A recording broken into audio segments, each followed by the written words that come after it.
Hey, what's up you guys? This is Junior Trader, and in this video we are taking a look at semiconductors, starting off with Nvidia, then AMD, SMCI, ARM, Broadcom, and Micron. So we have a sudden flash sale today. Well, a sell-off in other words if this thing caught you off guard, then welcome to the stock market.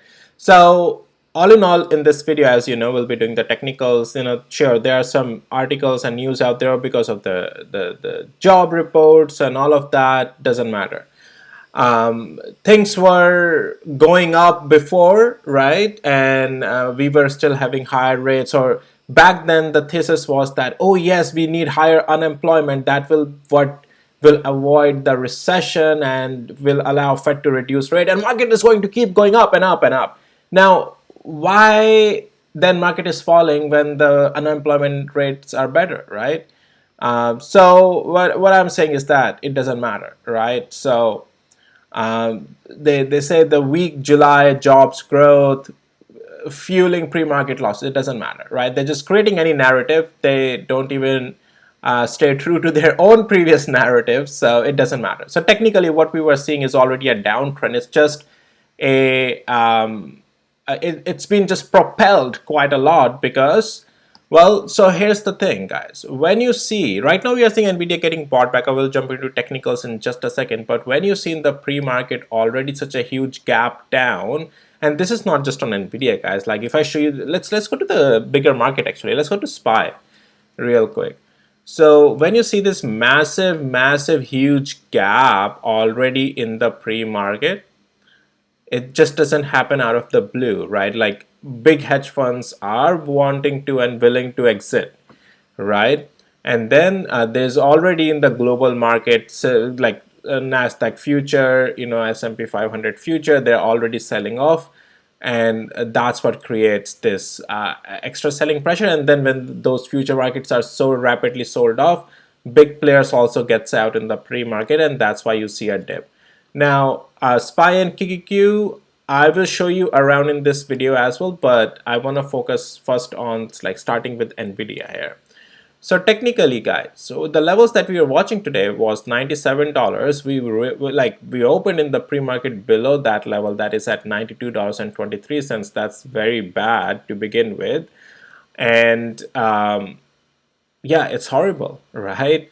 We are still above the 200 days moving average. Now, overall, the Nvidia structure still remains bearish. All right, nothing has really changed. Lower highs, lower lows, and this is just an extension of another next lower low. So partial profit should be taken down there if the position is there. But then, yeah, we are full on bearish right now. This buying is happening, but is this buying strong enough? Well, for a couple of days, it can keep Nvidia up here, around here, but structure is not changing on Nvidia as long as we are not even closing above 102 and 54 cents at this point. Structure will still remain bearish on this as long as if we stay below 102 and this 54 cents, right? Even on the hourly interval, this buying that is happening right now, that's normal, guys. It's just catching up, right? Where is it catching up back to after such a fall? Back to 20 hours moving average. Not just that, actually, at our significant level as well, 102, the one level that I provided you. So you can see the importance of these levels, guys. And that the $97 that I provided you, that's why it found the pullback. You can see the wick down there, and it's trading between these two levels. If you need access to my tools, that marks these levels automatically for you. Links to my tools are in the description below. But trade with the levels, right? That's how to trade. But anyways, Nvidia continues to stay in the downtrend. Let's see if it regains and closes above 102 and 57 cents. Otherwise, no. At this point, I won't be surprised if now, at least for Nvidia. There's that 200 days moving average, right? Like, so if we lose $97, close below $97, that's definitely a problem. But as I said, trade with the levels. Structure is still to the downside though. If we lose $97, we can be again coming down and testing $92 area, the way it found today's bottom zone. But the thing is that after this extension already of the leg up, leg made, for a couple of days, even if the structure stays bearish, it can continues to stay over here. And then if we break another leg down, then it's another leg down, but Nvidia still continues to stay above. It's still, though, right now 200 days moving average above, but yeah, this is the sell-off that's happening. So those are the things on Nvidia to watch. Well, today's move was more like it's a price action that at least I don't know how many of you would have seen before, but usually when market sells off so much, or in the pre-market goes up so much, in this case it goes down so much, uh, these are the places with the levels, right? The support forming intraday trades can be taken, double bottom, but it's just an intraday rebound play, nothing more than that, right? So that's that. Now, so AMD, let's take a look at that. So AMD is the one that is green as well overall today, and AMD is getting bought back up now. Though the structure is bearish, but since AMD has already sold off so much, is this the time that it's trying to become bullish? Well, I do think that this green candle on AMD may give it a rebound for a couple of days. So even if any pullback comes, in my opinion, AMD might get bought back up, just saying.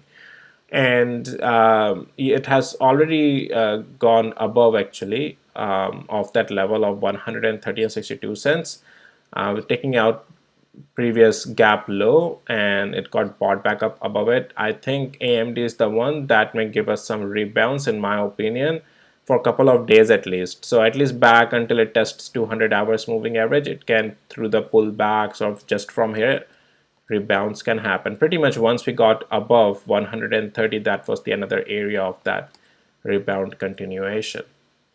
SMCI, this thing getting bought back up, but it's still negative, still in the bearish structure. Right now, yeah, there is nothing bullish on this. As I have been saying, this is just in the bearish structure. It has its earnings tomorrow. We'll see what earnings does.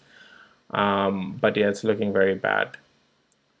ARM again, everything is selling off today, guys. So ARM lost 200 days moving average. There is no consolidation that came around 200 days moving average on the trend line, and it continued to sell off. And then we are seeing just a little bit of a rebound back there, just like other semiconductors trying to get bought back up. Not just semiconductors, but the whole market. You know, after such a dramatic sell-off, some rebound would come, and it's just still the bearish structure, right? Broadcom. I won't touch ARM right now for on the buying side, even with the 10-inch pole. There is no structure right now. We'll have to first see ARM without breaking further below either consolidation or getting above 200 days moving average or something, or that trend line. Otherwise, now Broadcom. So we finally got to the pretty much opened at that level that I talked about, guys. 108 and 29 and 57 cents. Actually, if you are, yeah, this is the pre-market sell-off, guys, today. So and we got bought back above 200 days moving average, and that level 129 and 44 cents that I talked about. So right now, that's what is it all about. But we are just testing and rejecting underneath of the channel now. At this point, it's fully bearish, and if Broadcom from here has returned bullish, it will be only above 143 and 72 cents. Yeah, right now it's just in the bearish structure. Let's see if it consolidates here for a couple of days now, or just sells off from here. But the structure is to the downside, so in other words, rebound can be shorted with the stop loss on the other side, as long as that structure stays to the downside, right? The levels that I provided you in this case would be the zone of 140. Let's delete. Well, let's keep that channel for now, but this is the zone. As long as we stay below this zone on Broadcom, structure is not to the upside.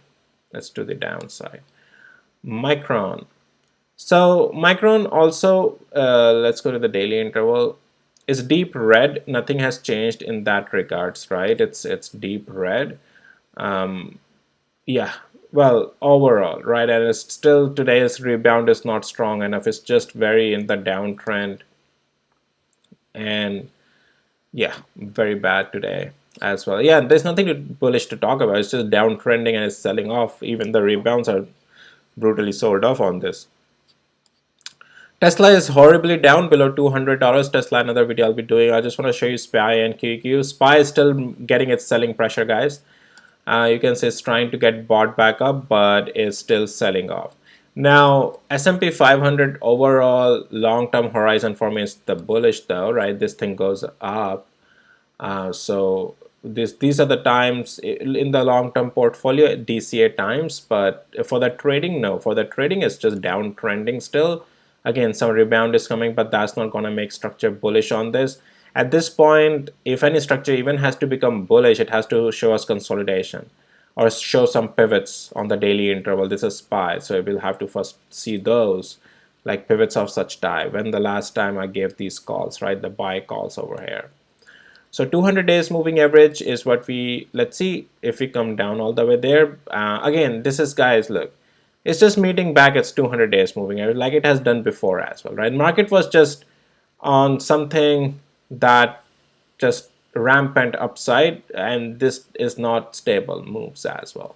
So yeah, QQQ, QQQ broke that level today, actually lost 448. It even broke below 200 days moving average today, trying to get above it, but it's meeting a very strong resistance zone now.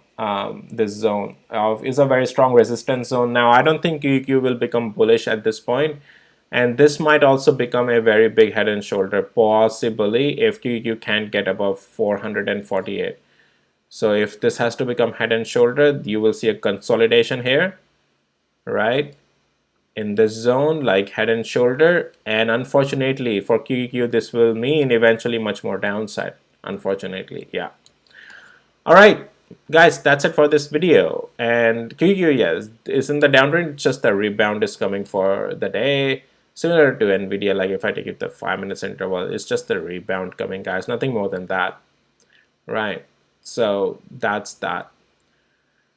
Okie dokie, guys, that's it for this video. And if you found it helpful, valuable, please hit the like, subscribe, and I'll see you in my next videos. Bye.